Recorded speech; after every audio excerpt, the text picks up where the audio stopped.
এবারে নববর্ষকে ঘিরে যত ধরনের বিতর্ক সৃষ্টি হয়েছে তার মধ্য দিয়ে আপনার মূল্যায়ন।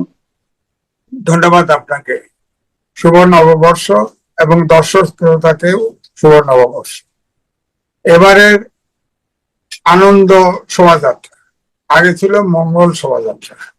এই পরিবর্তনে কি লাভ হলো জানি না। মঙ্গল শোভাযাত্রা কিন্তু ইউনেস্কোর স্বীকৃতি প্রাপ্ত। সেটার কি হবে? নতুন করে কি দেন দরবার করে দরখাস্ত করে আবার এটা আনতে হবে? যে জিনিসটা আপনার আন্তর্জাতিকভাবে জাতিসংঘের প্রতিষ্ঠান দ্বারা স্বীকৃত ছিল, সেটাকে কেন পরিবর্তন করা হলো? আনন্দ শোভাযাত্রা অর্জন কি হচ্ছে আমরা জানি না, কিছুই হয়নি নিঃসন্দেহে, কিন্তু এই মানসিকতা কেন এবং জাতিসংঘের এই স্বীকৃতি যে আমাদেরকে দেয়া হলো, জাতিসংঘের ওই স্বীকৃতির সঙ্গে এটি স্পষ্টভাবে বলা আছে যে এই ধরনের স্বীকৃতি যারা পাবে সেক্ষেত্রে সেই দেশের সংস্কৃতি বা ঐতিহ্য রক্ষার দায়িত্ব সংশ্লিষ্ট রাষ্ট্রের। জি, এই ক্ষেত্রে আন্তর্জাতিকভাবে আমরা কোনো সমস্যার মধ্যে পড়তে পারি কিনা, যেই স্বীকৃতি আমরা পেয়েছিলাম বিশ্ব ঐতিহ্যের। এই স্বীকৃতি এক, বাতিল হতে পারে। দুই হচ্ছে মঙ্গল শোভাযাত্রা এবং আনন্দ শোভাযাত্রা, এটা করে কি হলো? এখানে আমার মনে হয় সরকারের মানসিকতায় কাজ করছে যে ফ্যাসিবাদী সরকার যা করে গেছে তা বদলায় ভালো, তো এই জন্য সব বদলায় ফেলতে হবে। এই জন্য বের করছে যে আগে যেহেতু একবার আনন্দ শোভাযাত্রা আছে, ইউনেস্কো তাদের যে স্বীকৃতি আছে এটা মাথায় কাজ করছে কিনা এটা নিয়ে আমার সন্দেহ হয়। সুতরাং আমাদের তো ইউনেস্কোর এই স্বীকৃতির থেকে আমাদের নাম কেটে দেওয়ার সম্ভাবনা আছে। এখন প্রফেসর ডক্টর মোহাম্মদ ইউনূস এটা ঠিক করবে কিনা করবে জানি না, তবে আমাদের প্রাইডটা তো নষ্ট হলো। আপনি বলছেন যে ফ্যাসিবাদী আওয়ামী লীগ সরকার যা করেছে এখন তার সব উল্টো করতে হবে, আমার একটি মানসিকতা এখানে কাজ করছে।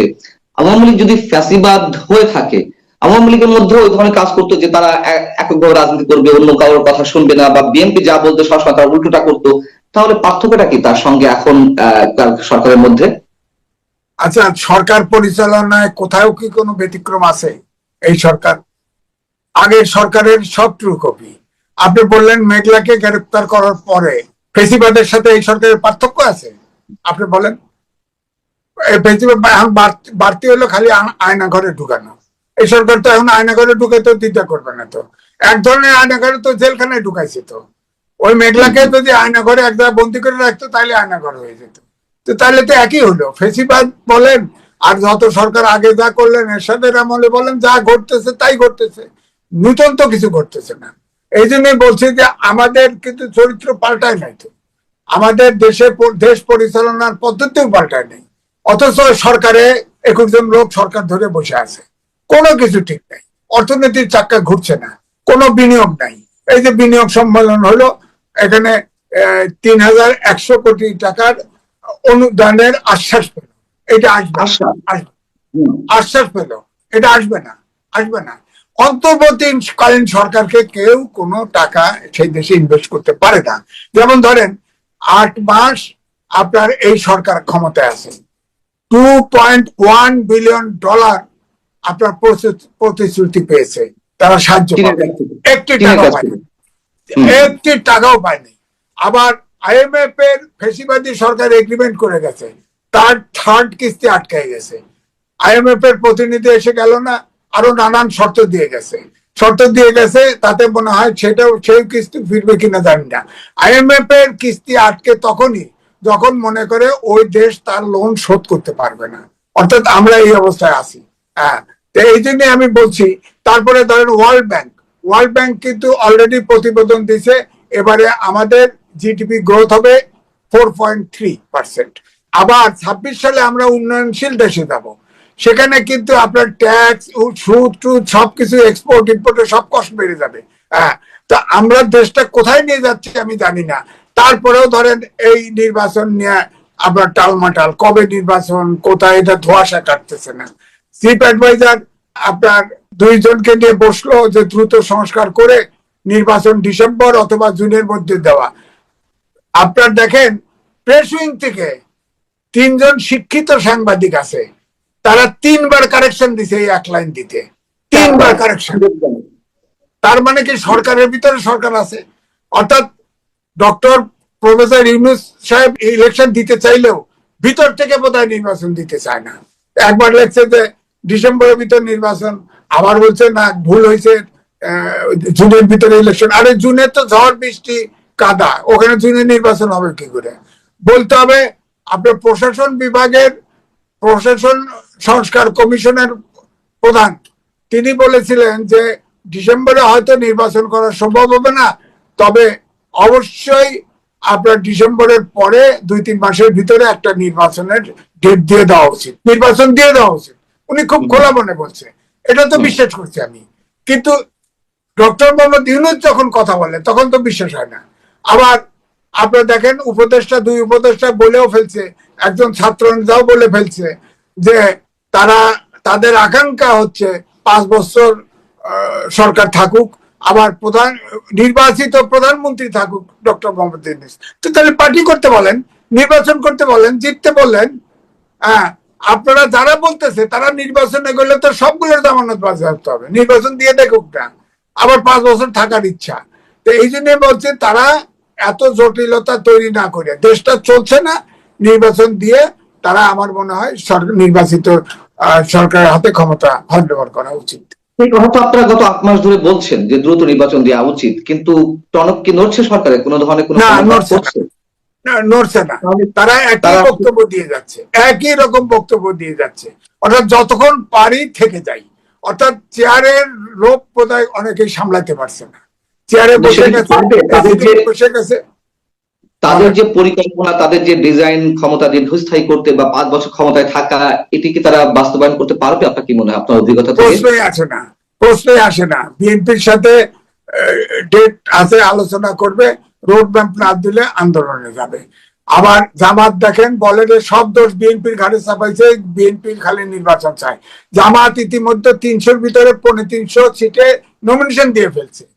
ছাত্ররা অনেক জায়গায় এই জায়গা ও জায়গায় লাইন দিচ্ছে, তারা গা বাঁচানোর জন্য তারাও ইলেকশন করে, তারা আলাদাভাবে ইলেকশন করবে না, আপনি দেখে রাখবেন। কারণ তারা আলাদা ইলেকশন করলে বিএনপি নিয়েও মানুষের অনেক ধরনের প্রশ্ন রয়েছে যে তারা ঠিক চাপ প্রয়োগ করতে পারছে না, তারা হয়তো লক্ষ্যভ্রষ্ট হয়ে গেছে, তারা তাদের রাজনৈতিক উদ্দেশ্যটি বা রাজনৈতিক লক্ষ্যটি তারা ঠিক মতো বাস্তবায়ন করতে পারছে না। না, বিএনপি এটা ঠিক যে বিএনপি তো এখন ধরে অন্তর্বর্তীকালীন সরকার, বিএনপি এই মুহূর্তে বড় দল, তারা নির্বাচন করলে তারা সংখ্যাগরিষ্ঠ পাবে, তারা সরকার ভঙ্গ করবে। এই জন্য তারা তো নির্বাচন চাচ্ছে, সংস্কারও চাচ্ছে, কিন্তু নির্বাচন সংক্রান্ত নিরপেক্ষ নির্বাচন করতে যে সংস্কার, সেই সংস্কার করে নির্বাচনে যাওয়ার কথা বলছে। কিন্তু সরকার কিন্তু নানাভাবে জটিলতা তৈরি করে এবং ছাত্রদেরকে বলছে যে বিএনপি আসলে সেই চাপটি প্রয়োগ করতে পারছে না গণতান্ত্রিক উপায়ে, অথবা তাদের মধ্যে কোনো ধরনের ল্যাকেজ রয়েছে। আমি বলবো যে বিএনপি ফাটাবাসের সিপাহি পড়ছে, কারণ এখন আন্দোলন করলে 21 দিনের সরকার ফু দিলে উড়ে যাবে, কিন্তু এটা দিলে তো রাজনৈতিক ভ্যাকুয়াম তৈরি হবে, তখন তো আর একটা তৃতীয় পক্ষ ভ্যাকুয়াম পূরণ করবে। এই রিস্ক বিএনপি নিতে পারছে না, এই জন্যই সরকার ওই সুযোগটাই নিচ্ছে। তো কিন্তু আলটিমেটলি এই যাত্রায় ফেল করলে অবশ্যই আপনার শিওর জেনে রাখেন মাঠে বিএনপি নামবে, তখন দেশে অস্থিরতা তৈরি হবে, দেশ আরো সমস্যাগ্রস্ত হবে বলে আমার ধারণা। আমার শেষ কোশ্চেন সাংবাদিক আজিজ, এইবারে মঙ্গল শোভাযাত্রায় যা কিছু যে মোটিভ গুলো আনা হয়েছে, আমি সেই বিতর্কে গেলাম না। 36 জুলাই কেটে নিয়ে আনা হয়েছে এবং প্রধান উপদেষ্টা যে বাড়ি দিয়েছেন সেখানে জুলাই আগস্ট গণ অভ্যুত্থানের চেতনায় বাংলাদেশ নির্মাণ করা হবে, এই কথাগুলো বলেছে। এখানে শুধু রাজনীতি কেন, আর রাজনীতি যদি আসলেও 71কে বাদ দিয়ে সব জায়গায় আবার সেই 36 জুলাই, আবার সেই আগস্ট আন্দোলন, এটিও কি একটি উদাহরণ সৃষ্টি হলো আমাদের মাঝে যে 71কে বাইপাস করে সব জায়গাতেই 24কে রিপ্লেস করার একটা অপচেষ্টা? না, ইউনূস সরকার এবং ইউনূস সাহেবের ভিতরে ওই 24-এর বাইরে মাথায় কিছু নাই, এবং ছাত্রদের মধ্যে ওইটাই আছে। 71-এ বাংলাদেশে বসে খালি 24-এর কথা ভাববে, এটা তো হইতে পারে না। 24-এ গণঅভ্যুত্থান হয়েছে, এটা ঠিক আছে, অবশ্যই আমরা তাকে, কিন্তু 71-কে বাদ দিয়ে নয়। সুতরাং এই জন্য গণপরিষদ হবে না, এই সংবিধান সংস্কার করুক, যত খুশি সংস্কার করুক, এই সংবিধান বাদ দেওয়া চলবে না। এখনো 7.5 কোটি লোকের ভিতরে 3 কোটি লোক বেঁচে আছে, এত সহজ না, এত সহজ না। আস্তে আস্তে কেমোথেরাপি খেয়ে ছাত্ররাও কিন্তু ছোট হয়ে যাচ্ছে। সামনে নির্বাচন শিডিউল দিতে বলেন, ঢাকা শহর থেকে একটা বেরোতে পারবে না। আমি নির্বাচন আওয়ামী লীগ করছে না, শেখ হাসিনা বড় বড় নেতাদের দিয়ে করছে, একটারও জামানত থাকে নাই। এদেরও জামানত থাকবে না, কারো থাকবে না, এবং তাদের জীবনের নিরাপত্তার ঝুঁকি আছে। এখন প্রত্যেকটা মিনিস্ট্রি ছাত্র বসায় দিছে, কি করতেছে আপনার খবর তো আপনার সাংবাদিক আপনার কাছে আছে, ট্রান্সফার, পোস্টিং, চাকরি দেওয়া সবকিছুতে কমিশন চলছে, ভয়ঙ্কর কমিশন। পোলাপান পড়াশোনা নাই, সব নাই, সবগুলো এখন সরকার চালানো ব্যস্ত। এই যে 7-8 ব্যাচের ভ্যাকুয়াম তৈরি করে ফেললো, জাতিটাকে তো নষ্ট করে। সবাইকে ইউনূস সাহেব বলতেছে যে আপনারা হন, কি ব্যবসা করেন, ব্যবসা করেন, সব ব্যবসায়ী বানায়। ব্যবসাটা করবে করতে, ব্যবসা তো উনি নিজে নিয়ে ফেলছে। হ্যাঁ, গ্রামীণ ব্যাংকের 666 কোটি টাকা সুদ করে নিয়েছে, গ্রামীণ ব্যাংকের 4000 কোটি টাকা মাফ করে নিছে, ম্যান পাওয়ার ব্যবসা নিয়ে নিছে। হ্যাঁ, এইরকম ভাবে অন্তত 8-10টা। তিনি তার, আপনি বলেন, নৈতিক ভাবে তিনি 6 মাসের জেল হয়েছিল, আপিলের শর্তে তিনি মুক্ত হয়েছিল, সবগুলো মামলা তার আপনার সবগুলো মামলা খারিজ করে নিছে। তো তিনি তো এই গণঅভ্যুত্থানের এককভাবে সবচেয়ে বড় সুবিধাবাদী। সুতরাং এইটা জাতির ঘাড়ে সব চাপায় দেওয়া, ওনার একা পুরো বাংলাদেশকে ব্যবসার কেন্দ্র করে ফেলতেছে। সুতরাং এর থেকে মুক্তি পাওয়া দরকার। এর চাইতে নির্বাচিত সরকার যেই আসুক, হ্যাঁ, আমি বলবো যে সেটাও এর চাইতে বেটার হবে। সারা দেশটাকে ব্যবসার কেন্দ্র কেউ বানাবে না। হ্যাঁ, লুটতারাজ কিছু করতে পারে মানি, কিন্তু তারপরেও আমরা প্রতিবাদ করতে পারবো। কিন্তু এখন এই সরকার, আমার মনে হয় এই জাতির স্বার্থে, দেশের স্বার্থে এই সরকারকে আর সুযোগ দেওয়া উচিত না। আলটিমেটলি আমরা কোথায় যাচ্ছি? আবারও একটা আনরেস্ট, ভয়ঙ্কর একটা আনরেস্ট, অস্থিতিশীলতা, একটা ব্লাডশেডের দিকে কি আমরা যাচ্ছি?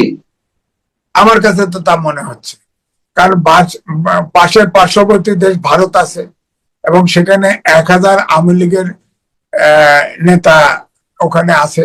বিবিসিতে রিপোর্ট হয়েছে যে তারা ওখান থেকে এখানে সংগঠন চালাচ্ছে। এই সংগঠন কিন্তু খালি সরাসরি নেতৃত্বের আপনার এখানে দেখতে পাচ্ছেন না, কিন্তু তারা কিন্তু কাজ করছে এখানে। তো সুতরাং অস্থিতিশীল ভারত তো আছেই। সুতরাং এই দেশটাকেও এইরকম একটা সমস্যার মধ্যেই তো ফেলতে চায়। কারণ ব্রিক্স সম্মেলনে চায়নার সাথে আলোচনা বৈঠক করে আসলো, সেখানে মোদির সাথে আলোচনা হয়েছে। আমাদের একটা ধারণা, বাংলাদেশে সরকারের পক্ষ থেকে বলা হলো যে আমাদের সম্পর্ক উন্নয়ন হবে। ভারত এটার উল্টা, ভারতের মিডিয়া উল্টাটা বললো। আবার দেখেন তার সাথে সাথে আপনার ট্রানজিট বন্ধ করে দিল। আপনি চিন্তা করেন এটা কি মেসেজ হলো? আমাদের এখানে বিনিয়োগ সম্মেলন ঘটে, আবার সিলেটে ভাঙচুর করে। তো সুতরাং মেসেজ গুলা কি?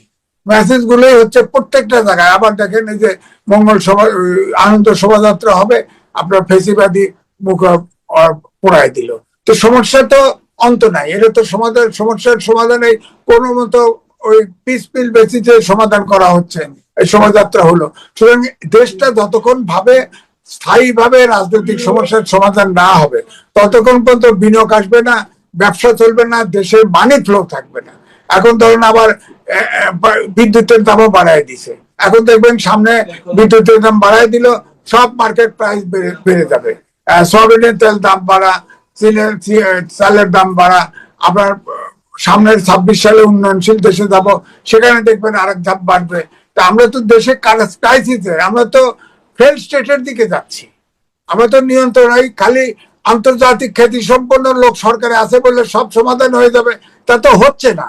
কারণ অন্তর্বর্তীকালীন সরকারকে, যেহেতু উনি বিশ্বখ্যাত লোক, ওনাকে মৌখিকভাবে সব সমর্থন দিতে চায়, বাস্তবে তো কোনো সমর্থন পাচ্ছি না। আমাদের যে সাহায্য দরকার সেটা তো আমরা পাচ্ছি না। বললাম না যে আশ্বস্ত হচ্ছি, ওই যে বিনিয়োগ সম্মেলনে আশ্বস্ত হলাম 301 কোটি ডলার পাবো, এটা টাকা পাবো।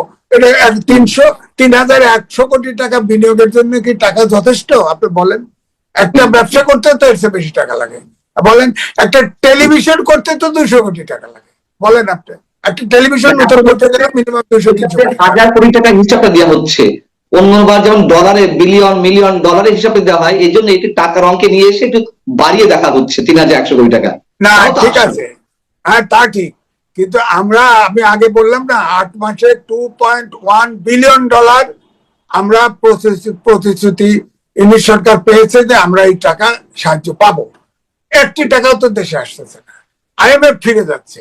তা আমরা দেশটা, এগুলো তো আপনার হিসেব করে বুঝতে হবে, দেশে রাজনৈতিক সিচুয়েশন আসতেছে না। এই জন্য আমি বলছি যে নির্বাচন দিয়ে এই সরকার মানে এই জাতিকে মাফ করে দেওয়া উচিত।